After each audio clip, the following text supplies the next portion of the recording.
Hey, Profit First Entrepreneur. It's me, Suzanne, your favorite Profit First CPA, fractional CFO, and tax strategist for the 7-8-figure entrepreneur. And I am jumping online because this is the start of a special series that I'm doing called Stop the Stupid Tax. Yes, Stop the Stupid Tax. And the reason why this is so important is because we as entrepreneurs, we do so many things or don't do several things that really sabotage our success. And they're simple things. And I'm using the word we because, yes, I am part of the we community. I've done it too, as well as many entrepreneurs that I see that I've worked with.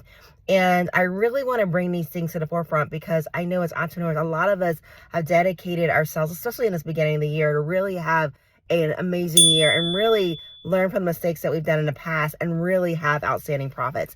And so I am jumping online every week, every Monday. I'm going to drop a video here and I am going to just talk about a different lesson related to stopping the stupid tax. And because it is an important conversation. And so if you're interested in learning more, you definitely want to make sure you check out these videos.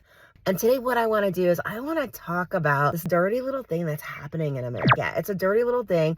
It's happened to many of us. And I would probably venture to say all of us, especially as we've all gone to automation, as we've all gone to using more online cloud platforms, software as a service, right? And today what I want to do is I want to talk about this nasty little thing that's coming up that you guys probably aren't even noticing it. And it's happening with small businesses, it's happening with large businesses, it's happening with like major publicly traded corporations, it's happening even with government entities. And very few of you guys are realizing it's happening.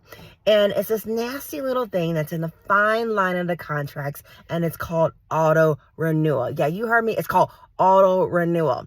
And what happens is, you get advertisement, right? You get an advertisement or a recommendation from a friend of this amazing software that is going to need or require you to use less people. It's going to have you bigger reach, right? And it's promising all these great things. And then they say, you know what? And if you sign up and you pay in full for this yearly fee, right? We're going to give you a discount. It's going to be like 20% off versus if you choose to do like a month-to-month contract, right? And what it is before you click, right, after you put in all your credit card information, right, you have to check the box that I've read terms and conditions, right? And if you guys know terms and conditions, they're like what, a zillion pages, and the fine print, if it's normally 10, it's like in 8, right? 8 Times New Roman or whatever they're using. And most people, right? Most people, they go, oh, there's ethics in business, right? You guys are probably good people. I've signed most contracts and I can get out of them. And what happens is you quickly scroll to the bottom. You don't read it, right? You don't read it. You don't spend the time reading it. And you quickly scroll to the bottom and you check the box and says, yeah, I read it, right? I read this contract and I want this software. And we get excited and we start this contract, right? And, it works out great if it's a contract that and a software that you really, really love that actually has ROI, right? But what happens is, if you're a busy 7-8-figure entrepreneur, right? And you've got, staff that you're managing, you've got marketing initiatives that are going on, you've got an executive admin that's supposed to be making decisions for you. What happens is, maybe you delegate the use of the software. Maybe you find out it isn't really that great and you've already paid a year, so you can't get your money back, right? But what happens is, at the end of 12 months, sometimes these companies don't even send a reminder that they're auto-renewing you, okay? Sometimes they don't even do that. What happens is they charge the credit card on file. They charge the credit card on file.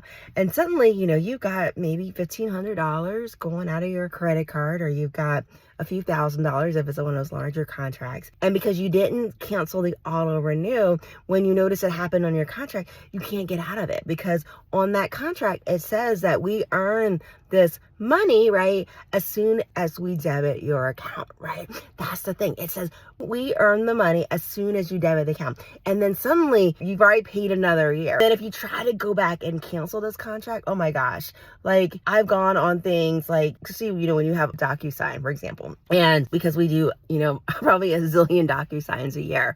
And so we have a corporate plan. So it's a few $1,000s.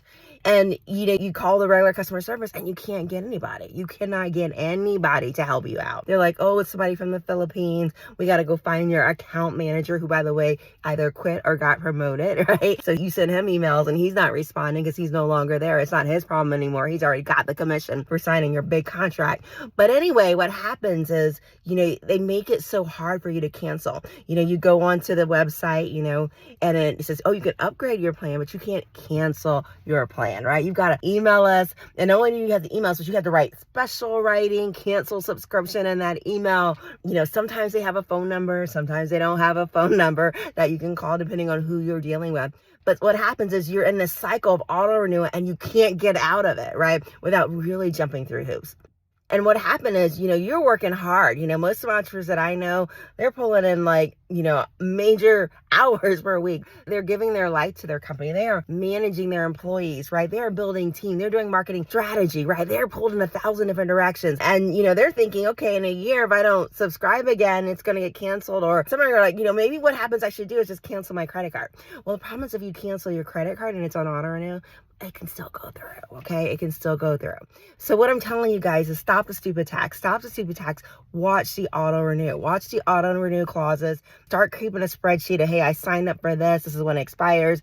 This is when I need to, a month, 30 days before, I need to go and revisit it. Is it really giving me the ROI, return on investment that I expected when I signed up for this product? And make sure you pursue the avenues to cancel that service if it isn't giving you what it is, okay?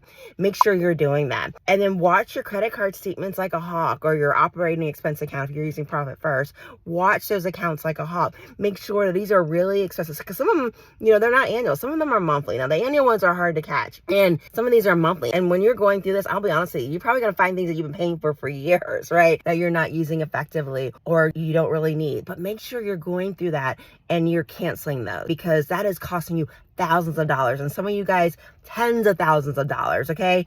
And depending on some of these contracts, if you're a government or you're a large corporation, it might be costing you hundreds of thousands of dollars and not giving you the ROI that you really deserve. So watch the auto renewal. Don't let them take money that they are not earning, okay? Don't let these vendors take money that they're not earning. Make sure they're giving you the ROI, and make sure you're not caught in the stupid cycle of auto renewal. My mother hated, she goes, don't use the word stupid, but you know what? Sometimes we got to call it what it is, okay?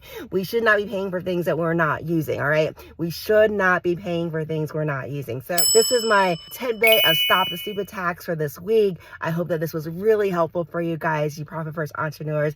If you haven't signed up for our Profit First Masterclass, please make sure you click on the link below to sign up for it, because we are going to be having a new masterclass. We just haven't announced the date yet, and I want to make sure you get into it. But anyway, signing off. Have a happy Monday, and stop the stupid tax. All right, stop the stupid tax, and I'll see you guys next Monday right here on this page. Goodbye.